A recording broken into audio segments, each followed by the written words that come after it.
Boa noite a todos, graça e paz, amém? Eu queria convidar você a abrir sua Bíblia no livro de Lucas, no capítulo 7, nós vamos ler a partir do versículo 11. Enquanto você está abrindo, Vocês estão me ouvindo bem, gente?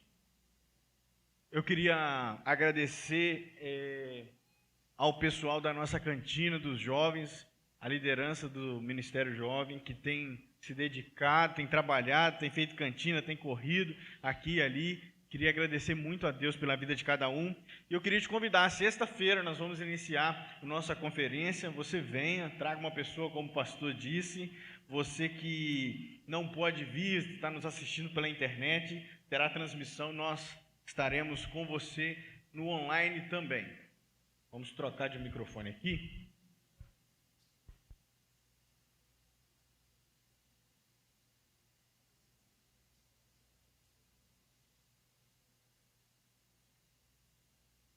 Som. Melhorou, né? Nós, sexta-feira, quero te convidar, você está aqui conosco, e nós vamos ter um pregador de fora, uma banda. Tenho certeza que vai ser uma bênção, o Espírito Santo vai estar presente. Eu queria te convidar, você venha estar presencialmente, amém? Se não puder, você venha online também, que vai ser uma bênção. Eu queria só falar um negocinho da camisa, que eu acabei embolando o pastor aqui na hora do recado. Uma camisa é R$30.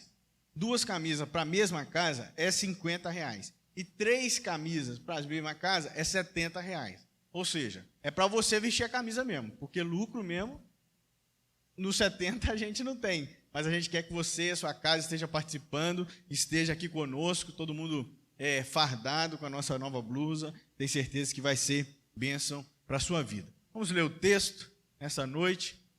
Diz assim: logo depois Jesus foi a uma cidade chamada Naim, e com ele iam seus discípulos e uma grande multidão. Ao se aproximar da porta da cidade, estava saindo o enterro do filho único de uma viúva, e uma grande multidão da cidade estava com ela. Ao vê-la, o Senhor se compadeceu dela e disse: não chore. Depois aproximou e tocou no caixão, e os que carregavam pararam. Jesus disse: jovem, eu lhe digo, levanta-se. O jovem sentou-se e começou a conversar, e Jesus o entregou à sua mãe. Todos ficaram cheios de temor e louvaram a Deus. Um grande profeta se levantou entre nós, diziam eles. Deus interveio em favor do seu povo. Essas notícias sobre Jesus se espalhavam por toda a Judéia e as regiões circunvizinhas. Que Deus abençoe a sua palavra no nosso coração. Amém? Meus irmãos, nós estamos diante de um texto muito conhecido, de um texto de muita dor, de um texto também de muita aflição. Eu fico pensando nesses tantos velórios que nós já fomos, uma situação como essa, neste tempo aqui mais especificamente. Um tempo onde as viúvas e as mulheres principalmente tinham uma maior dificuldade. Afinal, aquela mulher que já era viúva, já tinha uma dificuldade social, já tinha uma dificuldade financeira, já tinha uma dificuldade enorme para sobreviver, agora perde o seu único filho. Cidade de Naim, que outrora, perto da cidade de uma outra aldeia, chamada Neim, nós já tínhamos visto no Antigo Testamento o milagre de Eliseu ressuscitando a vida de um menino. Lá no livro de 2 Reis, no capítulo 4, nós vemos novamente se repetir a ressurreição de uma pessoa ali naquela região. Mas nós temos algumas coisas diferentes. O tema da campanha Jesus é a única esperança. Eu quero que você saia daqui nessa noite confiando que Deus é capaz de resolver as suas questões, de que Deus ama você, que Deus ama a sua casa, e Jesus é a única esperança para a sua vida por causa do seu pecado e porque só nele existe salvação. Meus irmãos, nós, em primeiro lugar, nós vemos nesse texto uma coisa que acontece nos nossos dias e nós não percebemos muitas das vezes. Nós precisamos todos os dias nos atentar àquilo que Deus está fazendo no nosso meio. Às vezes a gente fica meio aéreo, a gente fica querendo brigar com alguém, a gente fica preocupado com as nossas coisas, a gente se entrete com alguma coisa, a gente presta atenção no celular, a gente não percebe aquilo que Deus está fazendo na nossa frente. O texto nos mostra, a partir do versículo 11 até o versículo 12, olha, logo depois Jesus foi a uma cidade chamada Naim, e com ele iam seus discípulos e uma grande multidão. Está todo mundo andando, todo mundo se empurrando naquela coisa toda, aquela aglomeração santa, e de repente, ao se aproximar da porta da cidade, estava saindo o enterro do filho daquela mulher. Nós precisamos crer que o Deus que nós servimos, o Jesus que eu creio, que você crê, é o Jesus da provisão.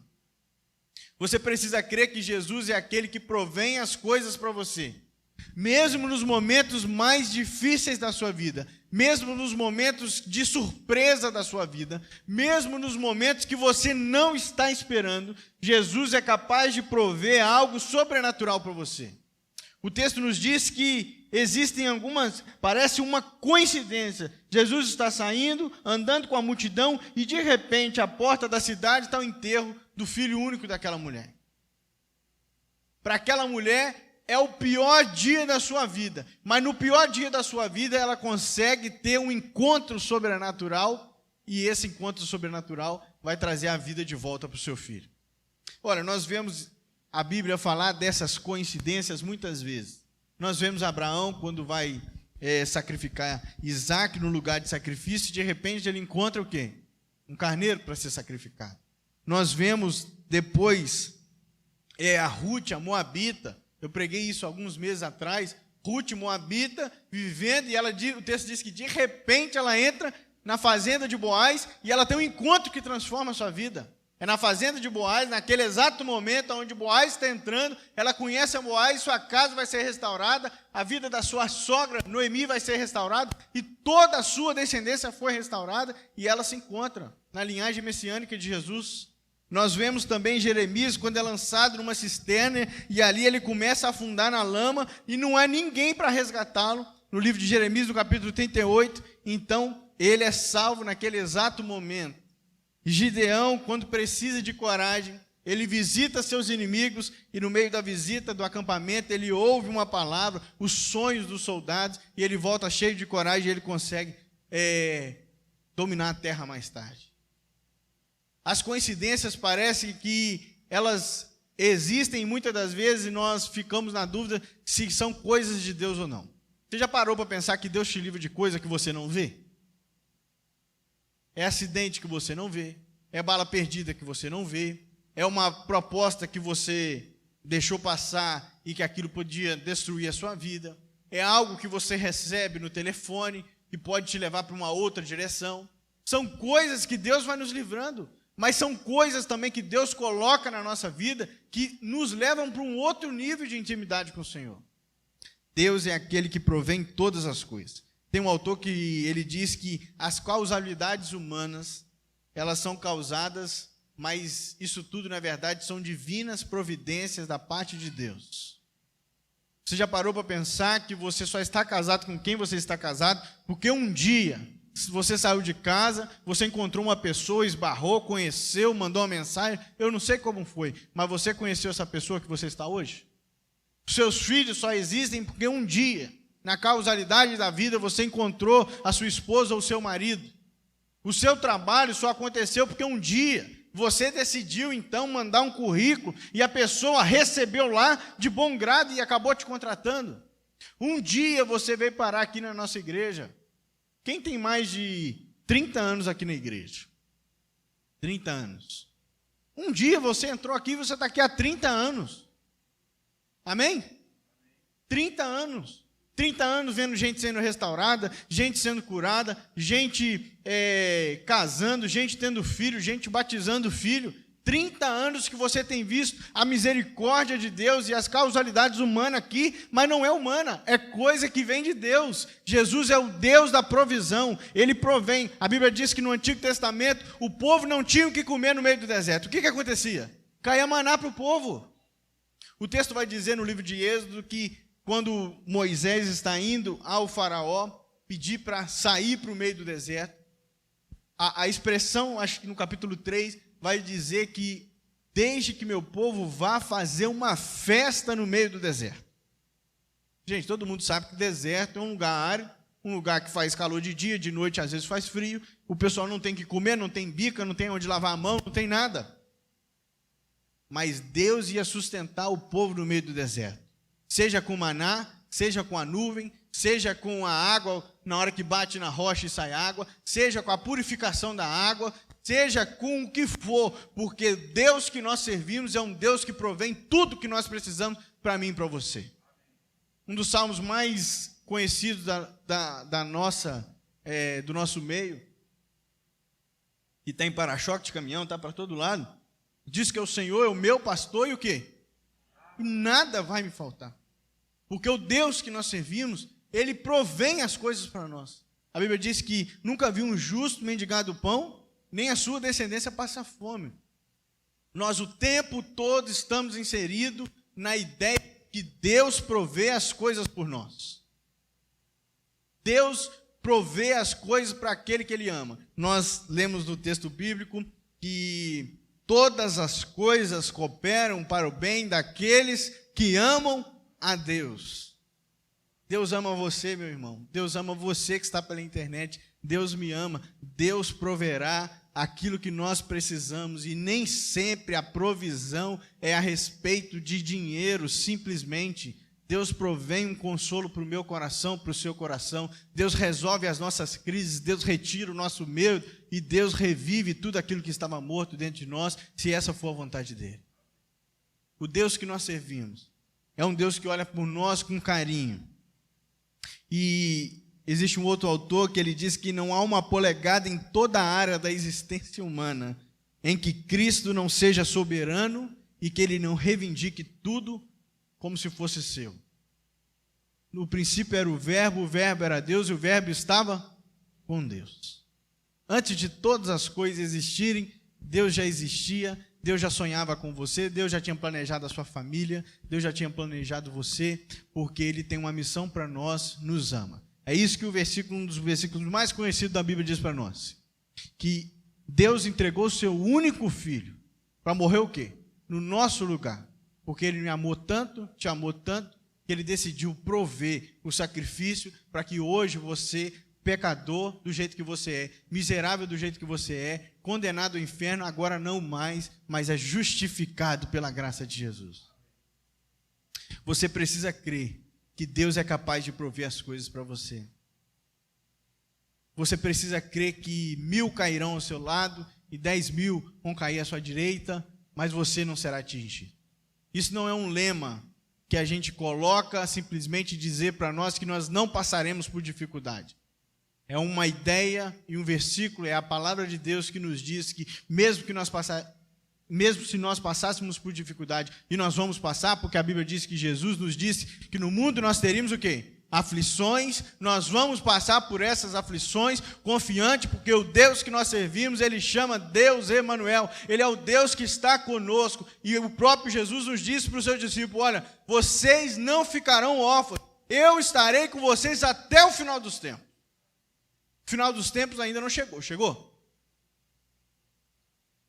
E como não chegou, é a certeza que nós temos, é que Jesus está conosco todos os dias. Nós precisamos buscar Jesus, meus irmãos.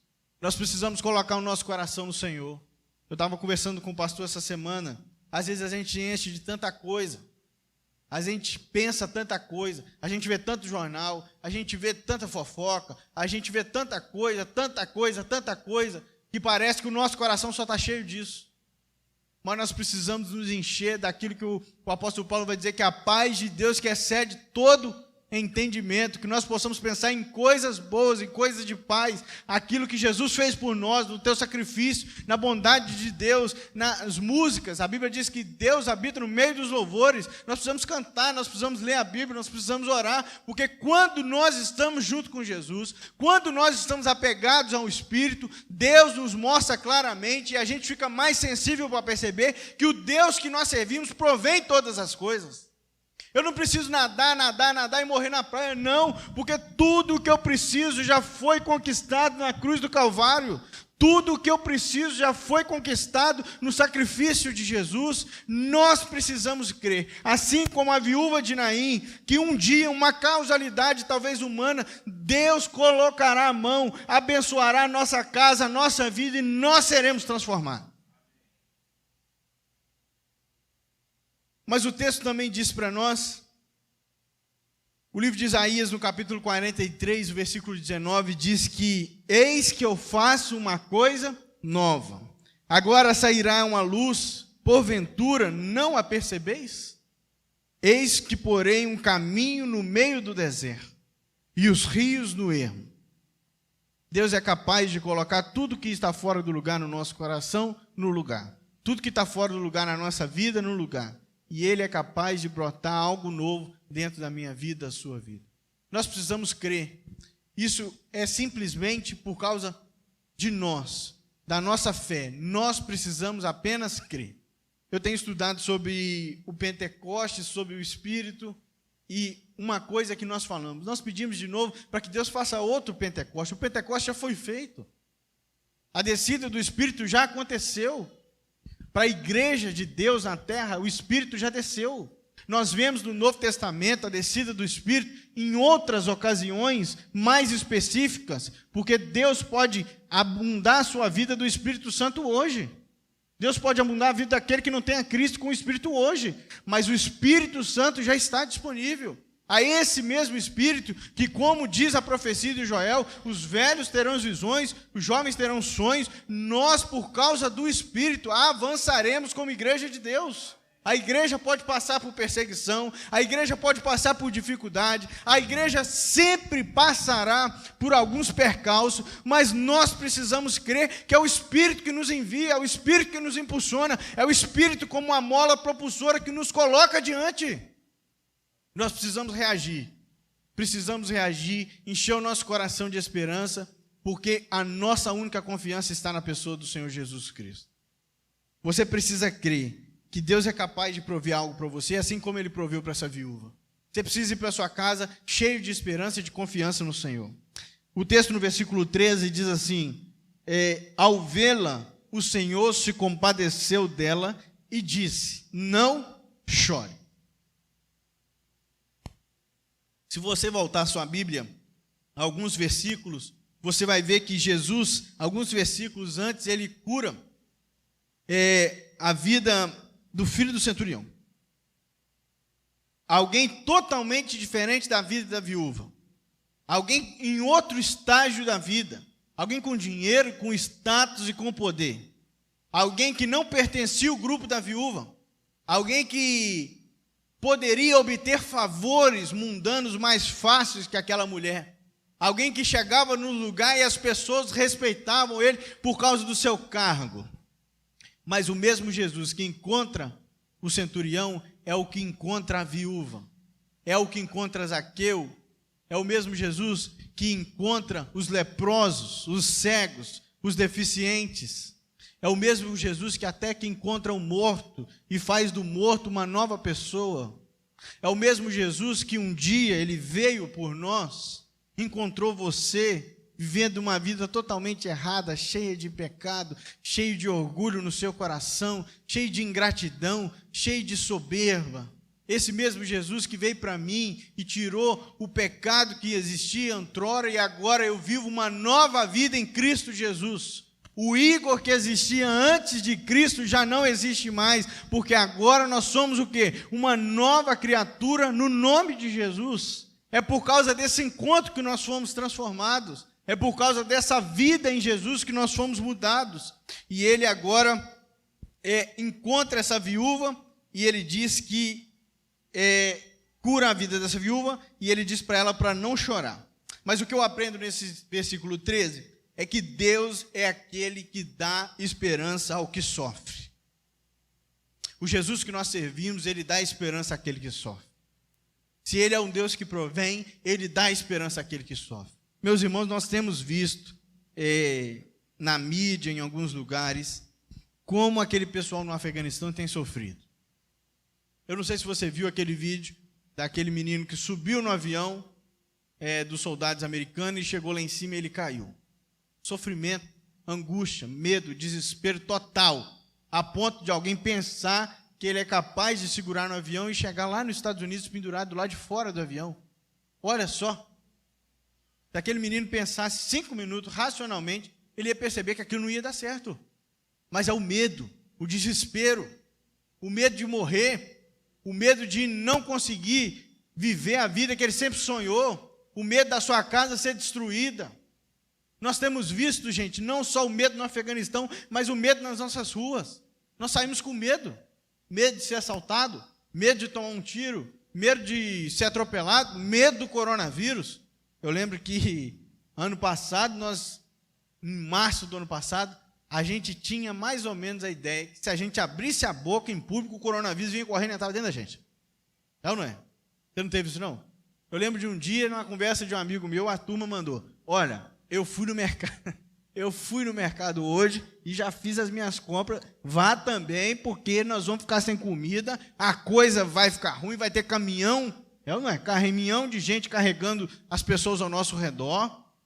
Gente, muita gente morreu, mas pela graça de Jesus, muita gente foi curada. Eu fui curado, muita gente esteve aqui, pegou, foi curado. O pastor bem disse aqui, não é o coronavírus que define se a gente vai nascer ou vai morrer, é a pessoa de Jesus Cristo que tem todo o poder e todo o controle. Nós precisamos crer nisso. Nós não precisamos adorar as coisas por causa disso. E mesmo com um momento de dor, com um momento de medo, com um momento de angústia no nosso coração, Jesus é aquele que dá esperança ao que sofre.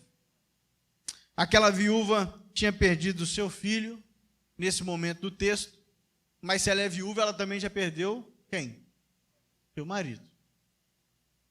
Nós não sabemos o que passava no coração dessa mulher. O desespero, o medo. A mesma coisa aconteceu com Ruth quando perde o seu marido. E o texto no livro de Ruth vai dizer que Boaz manda ela ficar perto dos seus empregados para que ela tenha segurança. As mulheres vivendo num tempo de insegurança tremendo. O medo, às vezes, de acontecer alguma coisa contra a sua saúde, contra a sua vida. Nós estamos diante de uma mulher que tem um coração muito instável por causa da dor, porque toda vez que a dor chega no nosso coração, ela diz para nós coisas que não são verdades. Toda vez que nós estamos diante ao sofrimento, muitas das vezes o sofrimento dizem coisa para nós que não é verdade. Às vezes você termina um relacionamento e vem o sentimento de que você nunca mais terá outro relacionamento. Às vezes você era amigo de alguém e a amizade acabou e você pensa assim: eu nunca mais posso ter outro amigo. Às vezes você perde alguém da sua casa e por mais que doa, nós seguimos em frente. Porque as misericórdias do Senhor se renovam a toda manhã. Mesmo que a gente esteja cansado, mesmo que a gente esteja triste, a vida vai trazendo outras coisas, vai trazendo novas pessoas, vai trazendo um carinho da parte de Deus e a gente vai seguindo. Mas às vezes no momento de dor, a gente pensa que a gente não vai ser capaz. A gente pensa que a gente não consegue continuar. A gente pensa que a gente deve desistir das coisas. A gente pensa que o nosso coração não tem espaço mais para alegria, ou para gratidão, ou para esperança. Essa mulher poderia estar vivendo desse jeito, mas o Deus que nós servimos é aquele que dá esperança ao que sofre.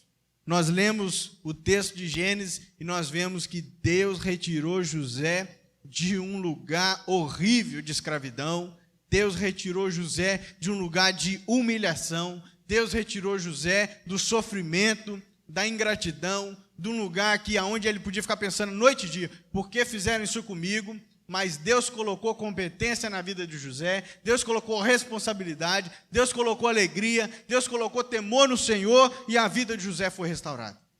Nós vemos Pedro como um simples pescador, às vezes vivendo ali. Ele mesmo não sabia o que Deus queria para ele, ele não conhecia talvez esse Jesus, mas de repente num encontro transformador, numa pesca maravilhosa, ele agora não só mais um pescador, mas um pescador de almas e de homens, como diz o texto bíblico. O apóstolo Paulo, que antes respirava ameaças de morte em Atos, no capítulo 9, texto diz que ele acordava e ia dormir pensando como matar os crentes. Mas um encontro transformador, um Deus que deu esperança ao sofrimento, que até do apóstolo Paulo, porque quem persegue também sofre. Deus transforma a vida dele, transforma o maior missionário que o mundo já viu. Nós estamos lendo vários textos na Bíblia, porque Deus abençoou a vida de Paulo e com seu Espírito iluminou Paulo. E nós estamos aqui diante disso. Jonas tem a sua vida restaurada pelo Senhor no meio de um grande caos. Deus muda a vida de Abraão completamente, dando esperança para o futuro. Deus muda a vida de Ruth e Noemi, quando ele então restaura a sua casa, restaura a sua família.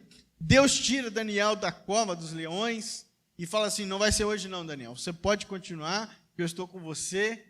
Mas Deus não só fez isso com os homens bíblicos e com as mulheres. Deus fez isso conosco nessa noite. Antes nós vivíamos cheios de pecado. Antes nós vivíamos condenados à destruição. Agora nós podemos olhar para Cristo Jesus, o Deus que dá esperança aos que sofrem, e nós podemos crer que a vida do Igor é diferente, a vida da Marcela é diferente, a vida da Rafaela é diferente, a vida da Ariana é diferente. Não porque nós merecemos, mas é por causa da graça de Jesus dispensada sobre nós, que agora nós temos uma nova vida.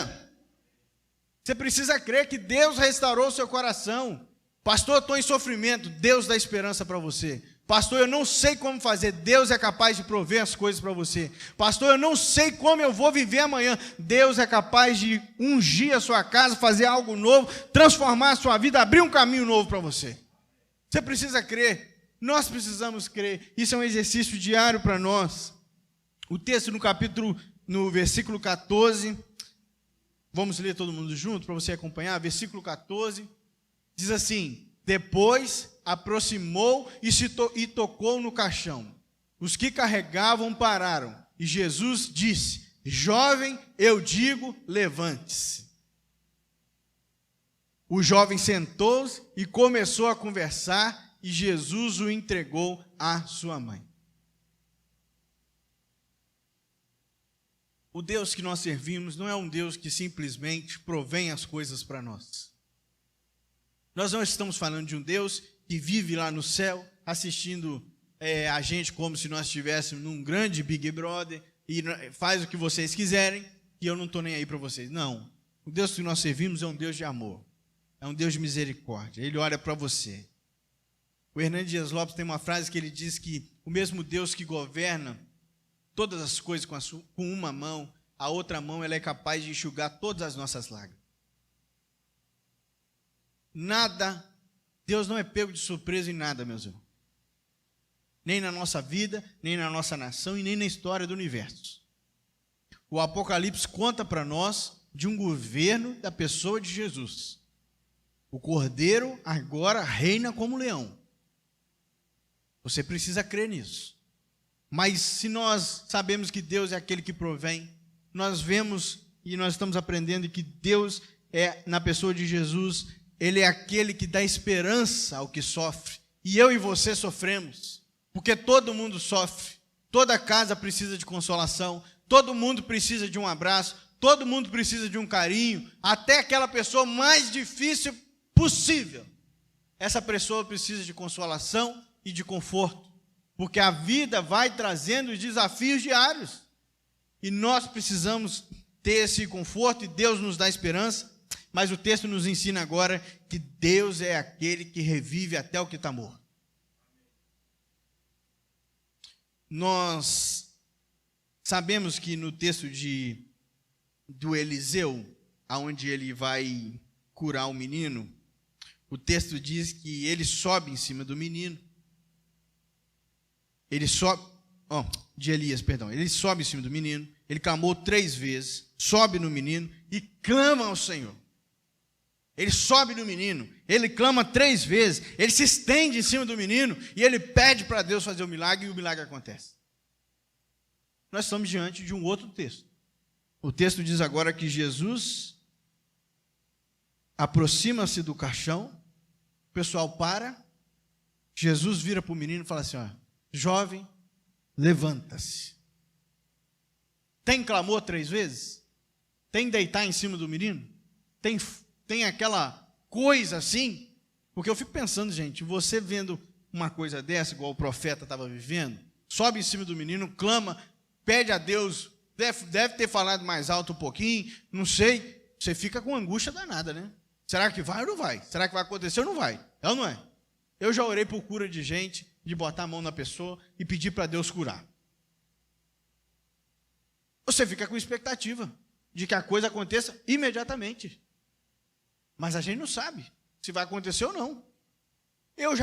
Já aconteceu situações sim, que Deus abençoou e curou? Já aconteceu.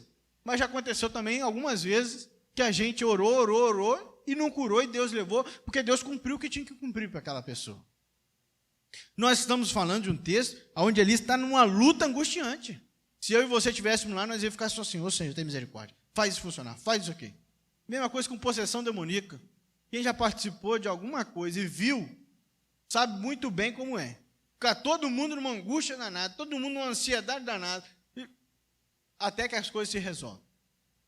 Mas o texto aqui diz para nós que não. Jesus põe a mão no caixão, diz para o menino se levantar e ele se levanta. Ele não só se levanta, ele senta e conversa. O Elias precisava do favor de Deus. Ele precisava da atuação de Deus na vida dessa criança.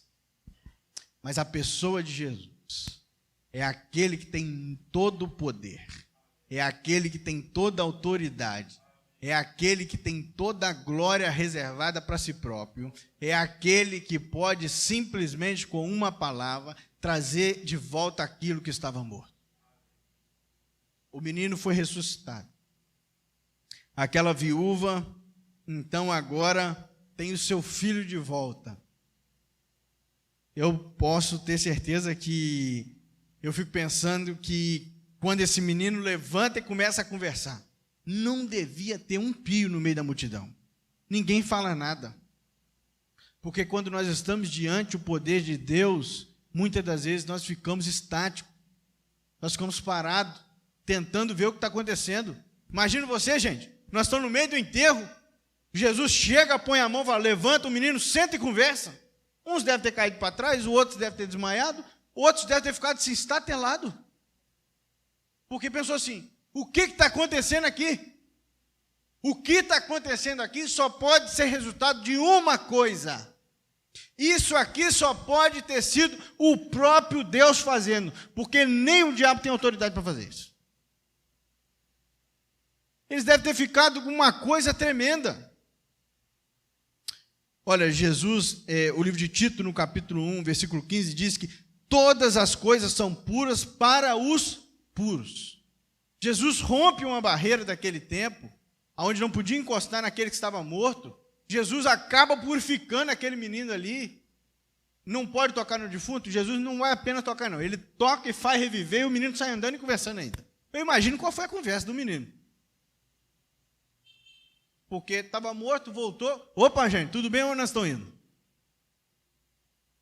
É só Jesus que é capaz de fazer isso por nós. É só Jesus de fazer isso. Jesus também encontra Lázaro e faz Lázaro dentro de uma tumba e faz Lázaro reviver. Lázaro, Lázaro, saia para fora. Jesus é capaz de fazer aquilo que estava morto sair para fora. Não só o que estava morto, mas até aquilo que já estava decompondo. Porque Ele é capaz de religar a nossa vida outra vez. Ele é capaz de nos juntar outra vez. Se existe dentro de nós algo que está morto, que está quebrado, porque quando nós morremos as coisas se esfarelam. Jesus é capaz de juntar tudo, colocar tudo no lugar como um grande oleiro com vaso e fazer tudo funcionar outra vez. Não simplesmente para a gente viver como se fosse um boneco de posto. Você já viu que as bonequinhas ficam sorrindo para você na janela dos outros? Já viu, meu irmão? Aqui não tem, não? Lá em Mãe-Mirim o que mais tem? Você passa dando bom dia para todo mundo, é um monte de boneco. Eu lembro que tinha uma lá em Mãe-Mirim, e ela deve estar lá até hoje. Num restaurante, pastor. Você passa, mas ela é muito parecida e ela fica na porta numa altura assim, então você passa e você... Eu várias vezes pensava assim, gente, essa pessoa não sai daí, né? Porque tem um pessoal que fica na janela o tempo todo, você já viu? Isso é coisa de cidade pequena. Você sabe que você vai passar na cidade, na casa tal, e a dona da casa vai estar na porta. Você sabe que ela vai estar na janela. E ela ficava lá o tempo todo daquele jeito. Esses bonecos do posto, que fica balançando aqui no Rio, que eu achava isso uma maravilha quando vinha para cá quando criança, e esses bonecos ficam balançando, já viu? Por que o boneco balança? Porque tem o quê? Tem ar dentro dele, sacode o boneco. Quando desliga o motor, o boneco faz o quê? Murcha. O Jesus que nós servimos, ele não enche a gente só de ar para a gente fingir que a gente tem vida, para a gente ter movimento, para alguma coisa, não.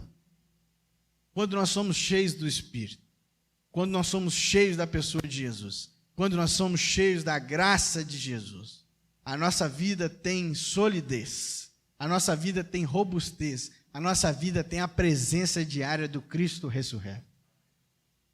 Olha, quando nós lemos esse texto de Lucas, quando nós lemos o Evangelho de Lucas, no capítulo 1, o capítulo 1 diz assim, ó, a primeira parte, a partir do versículo 4, do versículo 3, vou ler. Diz assim, eu mesmo investiguei tudo cuidadosamente, desde o começo, e decidi escrever-te um relato ordenado, ó excelentíssimo Teófilo, para que tenhas a certeza das coisas que te foram ensinadas. O texto no grego, ele vai dizer algo parecido com certeza, como solidez, algo que está firme. E aquele tempo, o Império Romano tinha 2 lemas, solidez e paz. O texto está dizendo aqui para nós, olha, ó excelentíssimo Teófilo, eu estou contando para vocês o que eu vi, essa é a introdução do Evangelho. Eu estou contando o que eu vi. E o que eu vi aqui não é aquela solidez deles, não. Eu estou contando para você um relato ordenado das coisas que nós podemos ter certeza, porque aqui se encontra a solidez de verdade. Não é o que os homens contaram, não é o que os homens dizem para os romanos, mas o texto vai nos dizer que a solidez e a paz agora só se encontra na pessoa de Jesus. O autor está dizendo, olha, é um contraponto à vida dos romanos. Nós não precisamos viver com os romanos. A solidez não está nos romanos.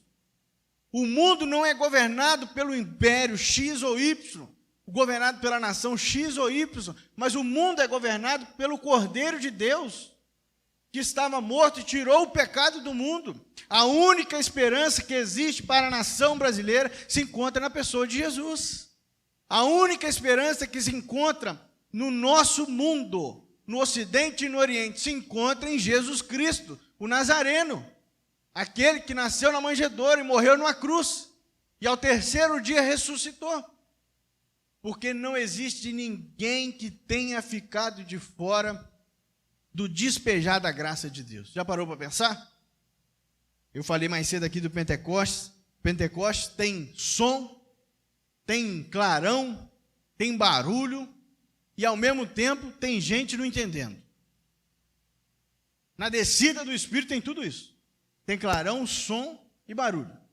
E tem gente que pensou assim, o Espírito desceu, e tem língua de fogo. O Espírito desceu, tem gente que percebeu. Mas tem gente que percebeu assim, olha, esse pessoal está ficando tudo maluco, estão tudo bêbado.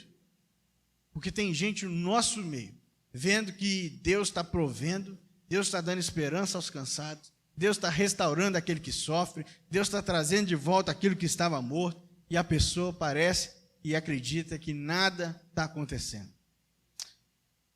Você precisa entender que o choro daquele menino, daquela mãe, perdão, foi transformado em alegria, não porque ela merecia, mas porque Cristo fez por nós em amor e graça. Deus quer restaurar o seu coração nessa noite. Deus quer trazer de volta a esperança para você que está sofrendo. Deus é aquele que quer que você entenda que Ele pode prover todas as coisas para você. Sejam elas no mundo físico, no mundo espiritual, sejam elas na sua casa ou na sua família. Deus é capaz de olhar por nós e e resolver as nossas questões. Eu queria orar.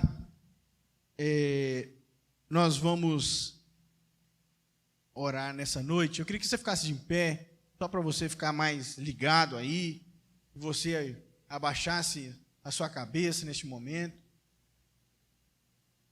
pedisse para que Deus renove a sua esperança nele, para que você saia daqui preenchido da esperança que é Cristo Jesus, que você saia daqui preenchido do amor de Jesus, crendo que Cristo é capaz de ressuscitar aquilo que está morto dentro de você. Às vezes, você precisa crer. O Deus que nós servimos é poderoso para fazer infinitamente mais daquilo que nós pedimos ou pensamos. Vamos orar? Senhor, no nome de Jesus, a esperança do nosso coração está no Senhor. A esperança do nosso país, Pai, se encontra no Senhor. A esperança das nações se encontra no Senhor. Pai, nós temos problemas, nós temos dificuldades, nós sofremos, nós temos coisas dentro de nós que já morreram, mas o Senhor é aquele que é poderoso para fazer renascer dentro de nós aquilo que o Senhor quer. O Senhor é poderoso para fazer cura no nosso meio. O Senhor é poderoso para fazer restauração no nosso meio. O Senhor é poderoso para trazer provisão para nós. O Senhor é o Deus da provisão, o Deus que está conosco, o Deus de toda a esperança, Pai. Muito obrigado, Senhor, porque a Tua palavra é viva e é verdadeira. Nós sabemos que é o Senhor quem faz a obra, e nós sabemos, Pai, que o Teu Espírito, que já está derramado no nosso meio, em cada coração, pode fazer algo maravilhoso no nosso meio. Pai, eu creio que o Senhor pode fazer coisas maravilhosas aqui em Parque Lafayette, para a honra e para a glória do Senhor. Eu creio que as nossas casas possam ser alcançadas da esperança que é o Senhor. A nosso bairro pode ser alcançado e inundado da esperança que é o Senhor. Caxias pode ser alcançado, Senhor, pela esperança que é o Senhor Jesus Cristo. E nós cremos que o nosso país, a nossa nação pode ser alcançada pelo mover sobrenatural do Senhor. Assim como diz o livro de Abacuque, Senhor, faça de novo, outra vez, Senhor, e que nós possamos participar do mover do Senhor no nosso meio. No nome de Jesus, Pai, as nossas casas possam estar cheias da Tua presença, que nós possamos ver jovens se derramando aos Teus pés, adolescentes, gente da terceira idade, crianças, Senhor, sendo salvas pelo Senhor, porque o Senhor é o Deus das crianças, o Senhor é o Deus da Tua igreja. Nós cremos e declaramos, Senhor, com fé, que o Senhor fará coisas grandiosas ainda no nosso meio, não por nós, não porque nós merecemos, mas através de nós e por causa da sua graça, para a honra e para a glória de Jesus. Amém e amém.